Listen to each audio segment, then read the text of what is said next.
वो शहर से नजदीक है पर दूरियां बहुत है। गांव के लोग खुश हैं मगर मजबूरियां बहुत है। शहर की चमक दमक ऐशो आराम के बावजूद भी मन हमेशा उस ग्रामीण जीवन की सादगी, गर्मजोशी, सांस्कृतिक विरासत, अपनत्व एवं बंधुत्व की तलाश करता है जो अब सिर्फ गांव में ही महसूस की जाती है। हरे भरे खेत, फलों के बगीचे और अप्रतिम प्राकृतिक नजारे झारखंड के गांव की पहचान है। हमारे परंपरागत त्योहारों का मूल स्वरूप अब केवल गांव में ही देखा जा सकता है। तेजी से हो रहे नगरीकरण और औद्योगिकीकरण ने गांव की संस्कृति पर भी प्रतिकूल प्रभाव छोड़ा है, किंतु फिर भी शहरों की तुलना में गांव ने आत्मीय सौहार्द, अपनत्व एवं भाईचारे को बचाए रखने में कामयाबी पाई है।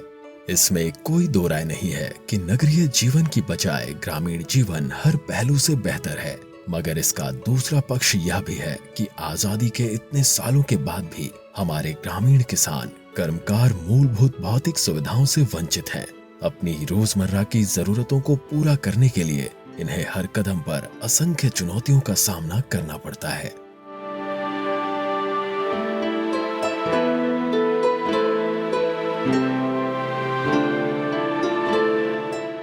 गांव यात्रा के इस कड़ी में हम निकल पड़े हैं खूंटी जिला के हिसूर पंचायत। आज की हमारी यात्रा होगी हिसूर नया जराटोली गांव की। प्राकृतिक छटाओं की आलिंगन में बसा यह गांव पूरी तरह जनजातीय समुदायों का गांव है। यहाँ के पारंपरिक घरों, अभाव में भी चेहरे पर मुस्कान बिखेरते ग्रामीणों और मनमोहक प्राकृतिक नजारों के सम्मोहन जाल से मोहित होना लाजमी है। हाल के कुछ वर्षों में इस गांव में परिवर्तन की निर्बाध बयार बह रही है। शहरों में कहाँ मिलता है वो सुकून जो गांव में था, जो माँ की गोद में और नीम पीपल की छांव में था। नमस्कार, प्रणाम, मैं ऋचा सिंह स्वागत करती हूँ आपका गांव यात्रा में। आज हम लोग झारखंड के खूंटी जिले में हिसूर पंचायत के नया जराटोली गांव में आए हैं। यहाँ पिछले कुछ वर्षों में काफ़ी विकास हुए हैं, तो चलिए हम लोग साथ मिलकर देखते हैं यहाँ के विकास यात्रा को।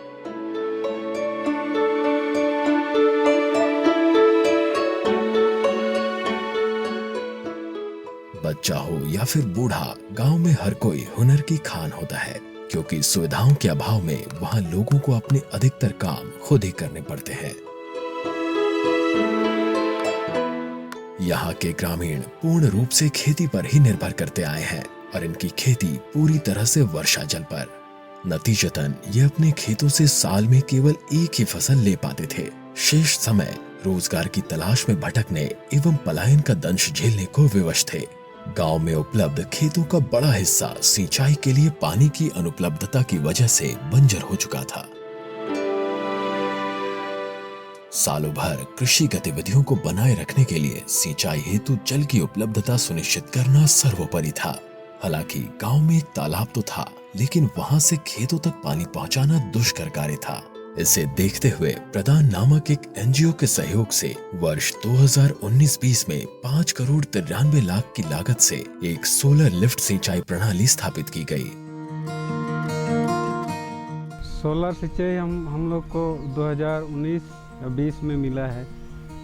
तब से हम लोग अच्छा से खेती कर रहे हैं। पहले बहुत दिक्कत थी, जैसे सोलर पंप को छोड़कर अगर किसी मशीन से अगर करेंगे तो उसमें तेल का खपत बहुत ज़्यादा होता था, जिसमें क्या बोलें खर्चा बहुत ज़्यादा आता था। अब जब सोलर सिंचाई आ गया तब से हम लोग अच्छा से कर पा रहे हैं।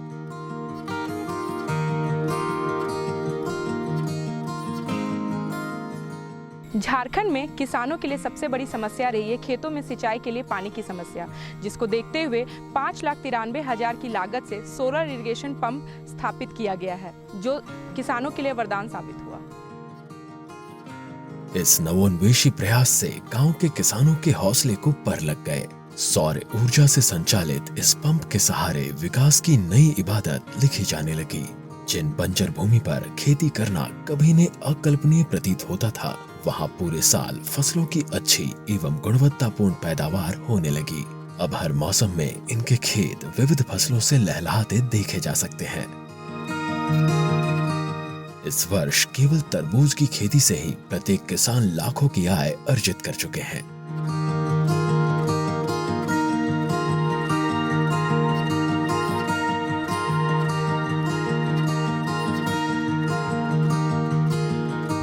ᱟᱞᱮ ᱞᱮ ᱠᱟᱹᱢᱤ ᱛᱮᱱᱟ ᱱᱤᱛᱚᱜ ᱜᱮ ᱯᱨᱚᱫᱷᱟᱱ ᱫᱟᱫᱟ ᱠᱚᱠᱚ ᱩᱫᱩᱜ ᱛᱟᱦᱮᱱᱟ ᱱᱤᱭᱟᱹ ᱠᱚ ᱦᱤᱱᱟ ᱠᱟᱹᱢᱤ ᱯᱮ ᱢᱮᱱᱛᱮ ᱤᱱᱟᱹᱞᱟᱹᱭ ᱰᱮᱢ ᱠᱚᱞᱮ ᱠᱮᱫᱟ ᱰᱮᱢ ᱢᱮᱱᱟᱜᱼᱟ ᱤᱱᱟᱹᱞᱟᱹᱭ ᱮᱸᱰᱮᱛᱮ ᱦᱟᱹᱠᱩ ᱠᱚᱞᱮ ᱟᱲᱟᱜ ᱵᱟᱲᱟ ᱠᱚ ᱥᱟᱵ ᱤᱧ ᱛᱮᱠᱚᱞᱮ ᱥᱟᱵ ᱠᱚ ᱡᱮᱴᱮ ᱠᱚᱨᱮ ᱟᱸᱡᱮ ᱫᱚ ᱤᱧ ᱛᱮᱞᱮ ᱥᱟᱵ ᱠᱚ ᱟᱨ ᱱᱤᱠᱟ ᱡᱟᱨᱜᱤ ᱠᱚᱨᱮ ᱫᱚ ᱠᱟᱜᱤ ᱮᱸᱰᱮᱛᱮ ᱯᱟᱴᱟᱣ ᱠᱚ ᱥᱤᱫᱷᱟᱹ ᱫᱚ ᱤᱱᱠᱟᱹ ᱜᱮᱞᱮ ᱯᱟᱴᱟᱣ ᱛᱟᱦᱮᱱᱟ ᱢᱟᱥᱤᱱ ᱠᱚᱛᱮ ᱱᱟᱜ ᱛᱟᱭᱚᱢ ᱛᱮᱫᱚ ᱱᱮ ᱥᱳᱞᱟᱨ ᱦᱤᱡᱩᱜ ᱡᱟᱱᱛᱮ ᱥᱳᱞᱟर ᱛᱮᱞᱮ ᱯᱟᱴᱟᱣᱟ ते काले खीती तेन इनको को सब रे खीतीले खीती बारियले जेटे रेयो जारगी रेयो चिलके सुविधा हो बा इनका गी एंडते खीती बारी के आले हन को के पढ़ाव को लई पैसा को हो बा ताना इना को एतिगी सीधे दो का हो बा तइने हेनते नेते को तेले कामी बड़ा तइने ना दो ओड़ा रगी ले कामी ओड़ा रा खीती बारी गी बखड़ी को ले कामी इना तिगी ने सोलार दा तिगी ले कामी दा इना तिगी ले हन को ले पढ़ाव को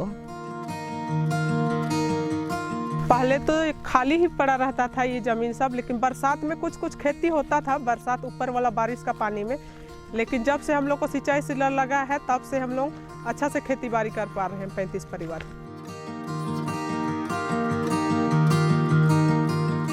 मतलब चले सोलर सिंचाई लगाव कदले बहुत मजा सुविधा तेले लगाव कदले प्रधान दादा को बहुत को सहायता है मान ले को हारे ओकोन पीढ़ी को ले खेती काले धड़ते ना इन पीढ़ी को रे मजा ले काले खेती ये दले तारबूज को ले लगाव या दले आडो चिमनांगी बाद बाकी सब्जी को उतु सब्जी को ले लगाव या दले मजा ले कते ओकोन पीढ़ी रे दा का सेटरते ना इन पीढ़ी रे होने सोलर सिंचाई द्वारा ते सेटरता ना हारे मजा ले कते ना दले खेती ये दले।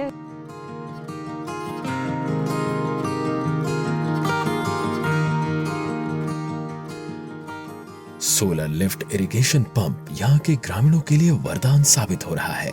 इसकी स्थापना के साथ ही हिसूर नया जरा टोली के लोगों के जीवन शैली में फर्क दृष्टिगोचर होने लगा। हर घर में खुशहाली दृष्टिगत होने लगी, हर चेहरे पर आत्मीय संतोष एवं मुस्कान झलकने लगी और ऐसा संभव हो पाया प्रदान के दूरदर्शी परिकल्पना, प्रोत्साहन, सहयोग एवं सही मार्गदर्शन से। 35 परिवार में लोग बाहर पलायन के लिए चले जाते थे कि सालों भर आजीविका का साधन नहीं हो पाता था, लेकिन प्रधान के सहयोग से और हमारे एपीओ तोरपा के सहयोग से यहाँ पे सोलर लिफ्ट इरिगेशन लगाया गया, जिससे कि सालों भर पानी का सुविधा हो पाता है और दीदी बहुत अच्छे से खेती कर पाते हैं पूरा गांव के लोग। और इसी वजह से जो यहाँ पे है नकदी फसल सालों भर निकलता है और नकदी फसल में हमारे तोरपा ब्लॉक में यहाँ पे बड़ी मात्रा में तरबूज की खेती होती है, आम की खेती होती है और लाह की खेती होती है, जो कि सालों भर जो दीदी खेती कर रही हैं और उनको जो बाज़ार में बेच रही हैं तो दीदी को बहुत अच्छा मुनाफा होता है। और हमारा जो एपीओ है वो बाज़ार व्यवस्था का भी दीदी का काम करता है और एक एक किसान अभी इस गांव में एक फसल से लाख रुपया से ऊपर का आमदनी कर लेते हैं। वर्षा जल पर निर्भरता एवं रासायनिक उर्वरकों के बेतहाशा उपयोग से गांव का बड़ा भूभाग न सिर्फ बंजर हो चुका था बल्कि इनकी उर्वरा शक्ति भी क्षीण हो चुकी थी। इसे देखते हुए ग्रामीणों को जैविक खेती के लिए प्रोत्साहित किया जा रहा है। किसान भी इससे होने वाले लाभ को देखते हुए अपनी ज्यादातर खेती अब जैविक विधि से ही कर रहे हैं, जिससे न सिर्फ उनका पैसा बच रहा है बल्कि अच्छी पोषक एवं गुणवत्तापूर्ण उपज भी प्राप्त हो रही है। बाजार में जैविक उत्पाद की बड़ी मांग की वजह से न सिर्फ इन्हें बेचने में सहूलियत होती है बल्कि अच्छा दाम भी मिल जाता है।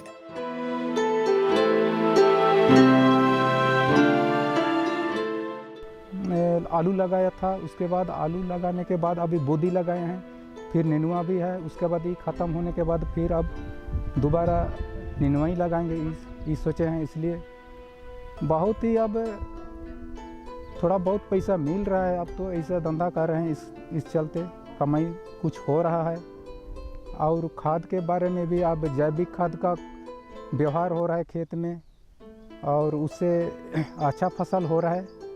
पहले रासायनिक खाद लगाया करते थे, उस टाइम खेत का भी थोड़ा मोड़ा नुकसान हो रहा था और सही ढंग से खेती भी नहीं हो पा रहा था और खाने में भी टेस्ट नहीं लगता था पहले वो रासायनिक खाद से। अब जैविक खाद जो उसका यूज हो रहा है उस टाइम से अच्छा स्वाद टेस्ट भी लग रहा है।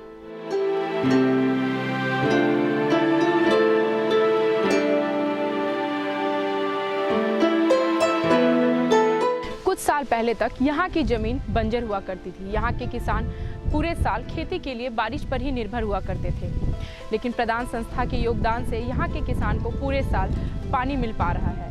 रासायनिक खाद के अंधाधुंध उपयोग से यहाँ की ज़मीनें अपनी उर्वरा शक्ति को खोती जा रही थी, लेकिन जैविक खाद के उपयोग से फिर से इन्हें एक बार पुनर्जीवित किया जा रहा है।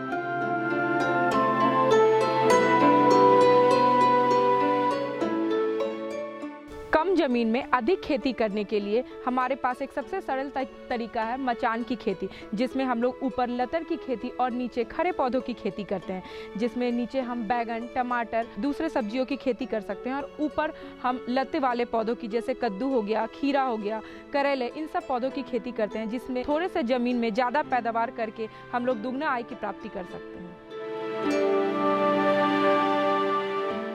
हमारे इस खुसीर जारा टोली गांव में अभी दीदियां और दो नई चीज़ों में जुड़ी हुई हैं, जैसे एक है मचान की खेती और दूसरा है आपका एक जैविक खेती।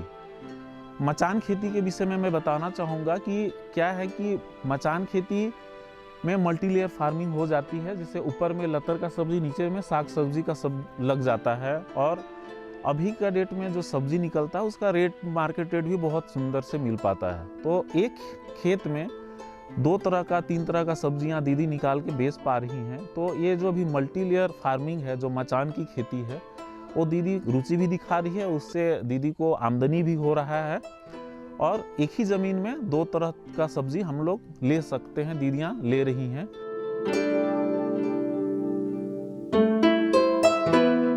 झारखंड के अन्य गांवों की तरह ही बेरोजगारी एवं पलायन इस गांव की भी नियति बन चुकी थी। इसे देखते हुए इन्हें नियमित आय और आजीविका का कोई स्थायी स्रोत प्रदान किया जाना बहुत जरूरी था। इसके लिए प्रदान संस्था ने ग्रामीणों को बंजर भूमि पर आम बागवानी के लिए न सिर्फ प्रोत्साहित किया, बल्कि अपने अनवरत सहयोग एवं मार्गदर्शन से बंजर पड़ी भूमि को हरे भरे आम के पेड़ों से सुसज्जित एक समृद्ध परिदृश्य में विकसित कर दिया। इस ठोस एवं दूरगामी पहल से यहाँ के ग्रामीणों का न केवल आर्थिक पुनरुद्धार हुआ है, अपितु नई आशा, स्वावलंबन एवं समृद्धि का मार्ग भी प्रशस्त हुआ है।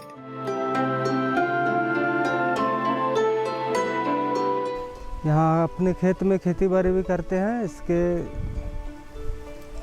इसके बगल में हम जो आम भी लगाए हैं, इससे आम से भी कुछ आमदनी आता है साल में और हम इसको बेच के अपना कुछ आमदनी होता है आम के बागान से भी।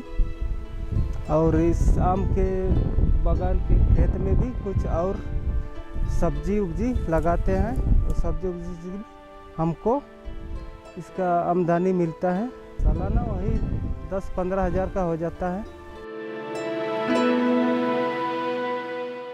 मैं अपने खेत में 8 एकड़ पे आम का बागवानी लगाए हैं और इसमें समय समय पर हम खेती बाड़ी करते हैं और इसमें ऊपरी आमदनी आता है। और मेरा जो 8 एकड़ में आम का बागवानी लगाए हैं उसमें प्रति साल हमको फल मिलने से प्रति एकड़ हमको 1 लाख रुपया मिलता है। इस तरह से जो हम ये बागान लगाए हैं प्रधान की ओर से मुझे मार्गदर्शन मिली है और समय समय पर हमको प्रधान की ओर से प्रशिक्षण मिलती रहती है, जिसके चलते मैं ये बागान में और खेती बाड़ी भी करते हैं। जो साग सब्जी लगाते हैं उससे भी हमको अच्छी आमदनी होती है, जिसके चलते अभी हम बहुत कुछ परिवार का भरण पोषण अच्छी तरह से हम कर रहे हैं।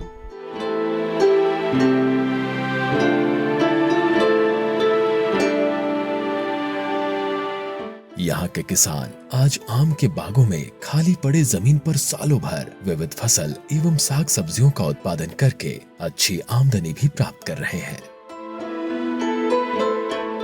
यहाँ के किसान विभिन्न प्रकार की फसल तो उपजा ही रहे हैं, साथ ही यहाँ के बंजर पड़ी जमीन में आम की भी बागवानी कर रहे हैं और उसी बागवानी में जो खाली पड़ी जमीन है उसमें विभिन्न प्रकार की सब्जियां भी उपजा रहे हैं, जिससे उनकी आय भी दुगनी हो रही है।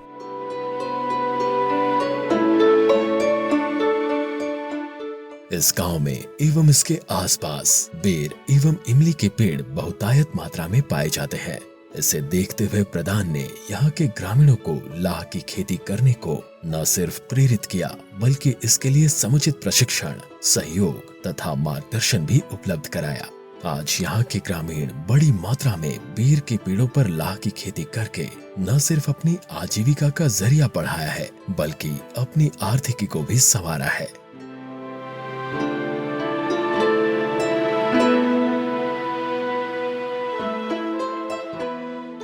को आले आया दारू को मजले कलम आके कलाम के ले सूड़ा होगा इनर आबाद रे लाहले किरिंग आउ को ये बाजार से आउ के बाद ले चाल को ये को तोड़ों करते बाद रे चाल को लेने ते को इनते को साबे पुंडी को साबे नरे पुंडी साब केते गोटा साब केता डल आड़गू के को इनको के आड़गू केतला आखरिंग तको इनको के हाडो ना कुछ महीना के बाद इनको को साब केते रोठा को सबो रोठा साब के बाद तैयार को इते बाद रे आले मा के बाद रे इनाते ले आखरिंग को इनाते आखरिंग के बाद ते इनते तो पैसा नाम होगा इनते अल्ले आउगे गारोड़ा रे अरे हाडोले कुछ पैसा ले आदाले मंडाओ के आदाले कुछ कमी या लेना कोते।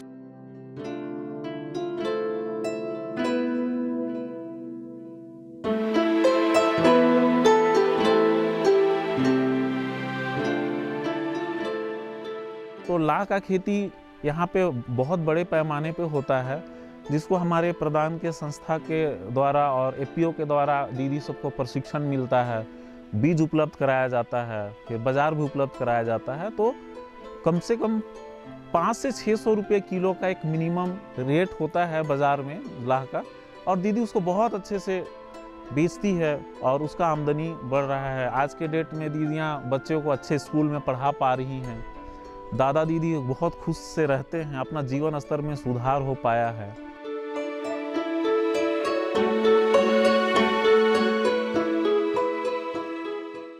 यहाँ पर इमली के पेड़ों की बहुलता को ध्यान में रखते हुए ग्रामीणों को इसका व्यावसायिक उत्पादन करने के लिए प्रोत्साहित किया जा रहा है। इस गांव में एक इमली प्रसंस्करण इकाई उपलब्ध करवा दी गई है, जिसे देखते हुए कुछ ग्रामीण महिलाएं इससे गहराई से जुड़कर इमली के उपयोगी एवं गुणवत्तापूर्ण उत्पाद तैयार करने को आगे आई हैं। उम्मीद है कि आने वाले दिनों में यहाँ की महिलाएं बड़ी संख्या में इसे अपनाएंगी और आम जनों को इमली के विविध प्रकार के पोषक, स्वादिष्ट एवं उच्च गुणवत्ता से भरपूर उत्पाद सुलभ हो पाएंगे। निश्चित रूप से इससे न सिर्फ यहाँ की महिलाओं को बल्कि गांव के आर्थिक ताने बाने को भी सुदृढ़ता मिलेगी।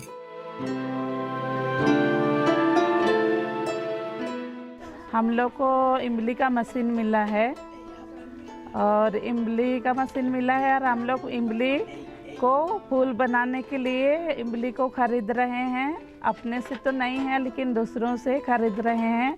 बीज अलग और फूल को अलग करके केक बना के हम लोग बेचने का कोशिश कर रहे हैं। अभी इसी साल मिला है और आगे इसी से हम लोग आगे अपना काम को बढ़ाने का कोशिश कर रहे हैं। ये अभी तो नया जुड़े हैं और नया कर रहे हैं, इसीलिए आगे अच्छा आमदनी पाएंगे कि नहीं पाएंगे वो तो अभी करने के बाद ही पता चलेगा।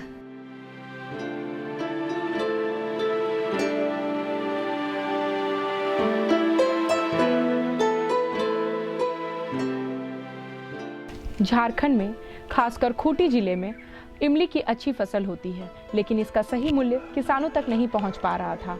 लेकिन प्रधान संस्था के योगदान से किसानों तक इसका सही मूल्य भी पहुंच पा रहा है और गांव में इमली प्रोसेसिंग यूनिट भी लगा हुआ है। अब न केवल किसानों तक इसका सही मूल्य पहुंचेगा बल्कि ग्राहकों तक गुणवत्तापूर्ण इमली भी पहुंच पा रही है। इस गांव के विकास यात्रा में यहाँ की महिलाओं की भूमिका काबिले तारीफ रही है। गृह प्रबंधन से लेकर कृषि कार्य, पशुपालन, व्यवसाय प्रबंधन तक, महिला समूह के गठन से लेकर साप्ताहिक बैठक, प्रशिक्षण एवं कार्यशाला में प्रतिभाग करने तक हर कदम पर ये प्रगति के प्रति अपनी अदम्य साहस, निष्ठा एवं समर्पण से विकास के नए आयाम गढ़ने में सफलता पा रही हैं। महिला स्वयं समूह के रूप में इन ग्रामीण महिलाओं को अपनी आकांक्षाओं और आवश्यकताओं की वकालत करने, सामाजिक बुराइयों को मिटाकर आशा एवं उम्मीद की नई लौ से आसपास के परिवेश को रोशन करने, स्वावलंबन एवं सामुदायिक सहभागिता को बढ़ावा देते हुए वित्तीय स्थिरता हासिल करने तथा सशक्तिकरण का एक अमोघ मंच मिल गया है। जिसका भरपूर फायदा उठाकर ये महिलाएं न सिर्फ अपना जीवन संवार रही हैं, बल्कि गांव की समग्र प्रगति और समृद्धि में भी अहम योगदान दे रही हैं। महिला मंडल ग्रुप बनाए, किसी से हम लोग मिलजुल नहीं पाते थे, अपना अपना काम में बिजी रहते थे। उसके बाद हम लोग महिला मंडल बना के सब दीदी सप्ताह में एक दिन मिल पाते हैं और हम लोग महिला मंडल बैठते हैं। और बैठ के हम लोग, जैसे पहले तो महिला मंडल नहीं था तो हम लोग शादी ब्याह भी करना पड़े चाहे कुछ भी करने तो अपना हम लोग ज़मीन बेच के ही शादी ब्याह के लिए हम लोग कुछ करते थे। लेकिन जब से हम लोग महिला मंडल बनाए हैं तो कोई दीदी को ज़रूरत पड़ता है बीमार में, चाहे खेती बाड़ी के लिए, तो हम लोग कर्जा के रूप में पैसा देते हैं। कम से कम कम सूद में हम लोग पैसा देते हैं। अगर हम लोग महिला मंडल से नहीं हो पाता है तो हम लोग को बैंक से भी ऋण मिलता है, और बैंक से भी नहीं हो पाता है तो हम लोग को ग्राम संगठन से भी मिल पाता है। गांव में कोई भी समस्या होता है तो हम लोग सभी मिल के ही समस्या का समाधान करते हैं।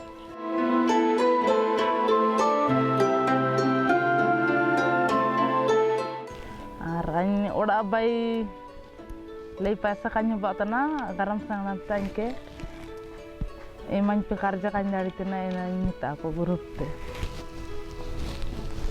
te aku katanya aku ya lebar ko nya sile ko mister ko ingku sobengi kami kerja nak kerja lagi ini main modal ting kerja ini kita ting cukup apa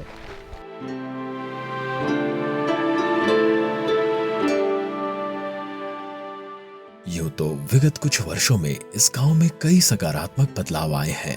ग्रामीणों की दशा एवं दिशा में भी निरंतर सुधार आ रहा है, लेकिन कई आयाम अब भी अछूते हैं। शिक्षा एवं स्वास्थ्य ऐसे क्षेत्र हैं जिन पर अविलंब काम करने की जरूरत है। इस गांव से लगभग 2 किलोमीटर की दूरी पर प्राथमिक विद्यालय होने की वजह से यहाँ के ज्यादातर बच्चे अक्षर ज्ञान से भी वंचित रह जा रहे हैं। झारखंड के जनजातीय गांव की ओर खासकर महिलाओं के उत्थान में प्रदान का योगदान अभूतपूर्व एवं अविस्मरणीय रहा है। ग्रामीणों के जीवन संघर्षों को सुगम्य बनाने के लिए इनका बहुआयामी प्रयास समय, समाज और सामाजिक प्रतिबद्धता के साथ वंचित एवं पिछड़े समुदाय को मुख्य धारा से जोड़ने के असाधारण प्रयत्न को उजागर करता है। परंपरा एवं नवाचार का शानदार संयोजन अपनाने को प्रोत्साहित करके गांव की दशा एवं दिशा में सकारात्मक बदलाव लाए जा रहे हैं, लेकिन अभी भी बहुत कुछ किया जाना बाकी है। गांव की समस्याओं का समाधान करके ग्रामीणों को खुशहाल बनाने एवं उन्हें मुख्य धारा में लाने की महती आवश्यकता है। गांव को विकसित किए बिना विकसित भारत का लक्ष्य प्राप्त करना असंभव है और इसी सपने को मूर्त रूप देने में अग्रसर है हिसूर नया जराटोली गांव। तो आज आपने देखा हिसूर पंचायत के नया जराटोली गांव में विकास की नई रचनाएं गढ़ी जा रही हैं, जहां कुछ साल पहले तक भूखमरी की स्थिति थी, लेकिन आज हर चेहरे मुस्कुरा रहे हैं, खेतों में फसलें लहलहा रही हैं और ये सब मुमकिन हो पाया है प्रधान संस्था की मार्गदर्शन से। अगर इसी तरह का मार्गदर्शन और सहयोग किसी दूसरे गांव में भी मिलेगा तो ये कहना गलत नहीं है कि वहाँ के लोग भी विकास की ओर चल पड़ेंगे। तो इसी के साथ दीजिए मुझे इजाज़त, फिर मिलेंगे किसी दूसरे गांव में। तब तक के लिए नमस्कार, जोहार।